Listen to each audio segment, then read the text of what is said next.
अब आते हैं आज की वोटिंग के ऊपर कि आज वोटिंग कैसी रही, उसका क्या आकलन निकलना चाहिए, क्यों वोटर कम बाहर निकल रहे हैं। 3 एक्सपर्ट मेरे साथ हैं, संजय कुमार जी, संदीप शास्त्री जी और नरेश कौशिक जी भी इस वक्त हमारे साथ जुड़ गए हैं।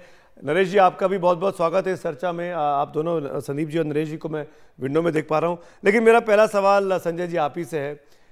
मतदान घटने का क्या मतलब है? अगर ये वाकई में 4-5% का अंतर पड़ रहा है 19 के मुकाबले, तो ये किस तरह के, किसके लिए अच्छी खबर है? ये कह पाना तो बहुत मुश्किल है कि अच्छी खबर किसके लिए है। वोटरों के लिहाज से देखें तो अच्छी खबर नहीं है, क्योंकि वोटर निकल के नहीं आए। एक और तो साफ साफ इशारा है कि थोड़ी उदासीनता है चुनाव में।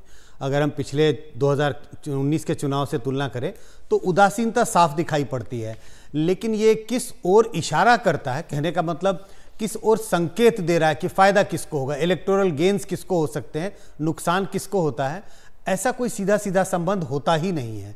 आपका टर्नआउट गिरता है, फिर भी सरकारें दोबारा जीत के आती है और सरकारें हारती भी हैं। टर्नआउट बढ़ता है, फिर भी सरकारें जीतती और हारती दोनों हैं, और आंकड़े बिल्कुल बराबर बराबर दिखते हैं। ऐसा भी नहीं है कि 20-80 का रेशियो है, लगभग 50-50% ऐसे दोनों मैं फिगर दिखा भी रहा हूं कि 5 बार ऐसा हुआ कि मतदान बढ़ा है, 4 बार सरकार बदली है, और मतदान घटा है, माफ करेगा, 5 बार मतदान घटा है और 4 बार सरकार बदल गई है। और इसी तरीके से मतदान 7 बार बढ़ा है तो 4 बार सरकार बदली है। ये अब तक का बीते 17 लोकसभा का आंकड़ा है। अब नरेश जी, आपका आकलन क्या कहता है? मैं आपको लेके आना चाहूंगा। मतदान का फीसद फर्स्ट फेज में भी कम हुआ, करीब करीब 7-8%, आज भी दिखाई दे रहा है। अब तक के जो प्रोविजनल आंकड़े आए हैं 6% के आसपास भी कम वोटिंग दिखाई दे रही है। क्या कहता है आपका आकलन, किसके लिए ये फायदा या नुकसान हो सकता है? ये तो कहना मुश्किल है कि इसको किससे लाभ होगा, लेकिन अभी तक ऐसा होता रहा है कि कम से कम अब पिछले कुछ चुनावों को छोड़ दें, जो ऐतिहासिक रूप से ये रहा है कि जो पार्टी सत्ता में होती है उसको थोड़ा सा उसके प्रति जो है लोगों का उत्साह थोड़ा कम होता है। जो नई सरकार आने की जिसकी संभावना होती है, जिसका ज्यादा रुतबा दिखता है लोगों को, उसके पक्ष में मतदान ज्यादा करते हैं लोग। तो जो ज्यादा प्रतिशत जो है जो दूसरी पार्टी को मिलता हुआ दिखता है उसका लाभ।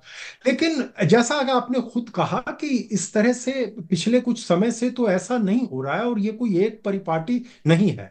लेकिन ये बात आपको मान लेनी होगी कि जो हमारा जो मतदाता है भारत का, वो बहुत ही चतुर है। वो जो है बहुत ध्यान से वोट करता है। अब आप ये देखिए, वोटर 3 तरह के हैं। एक तो वो है जिसने सत्ता पक्ष को के यानी भारतीय जनता पार्टी या मोदी जी के पक्ष में वोट देने का पहले से फैसला किया हुआ है। उससे कोई फर्क नहीं पड़ता कि विपक्ष क्या कहता है या और चीजें क्या हैं, तो वो उनको वोट देगा। इसी तरह से जो विपक्ष के वाला जो मतदाता है, जो कि इंडिया गठबंधन के लिए जो मन बना चुका है, वो है। लेकिन जो असली लड़ाई वो होती है, जो स्विंग वोटर है, वो किसकी तरफ जाता है। तो मैं उस पर भी आता हूं नरेश जी। मैं आंकड़े भी दिखाते चलते हैं। अब एक महत्वपूर्ण जानकारी आ रही है। तेजस्वी यादव ने एक ट्वीट किया है, कुछ देर पहले का ट्वीट है, और वो ट्वीट इशारा कर रहा है कि विपक्ष के जो लोग हैं वो शायद इस अब तक की जो 2 फेज की पोलिंग हुई है वो उनको खुश कर रही है। तेजस्वी यादव का ट्वीट हमारे सामने है। वो ये कह रहे हैं, पूरे ट्वीट को अगर एक बार पढ़ के देखा जाए, कि अब प्रधानमंत्री ने 400 का नारा लगाना बंद कर दिया है।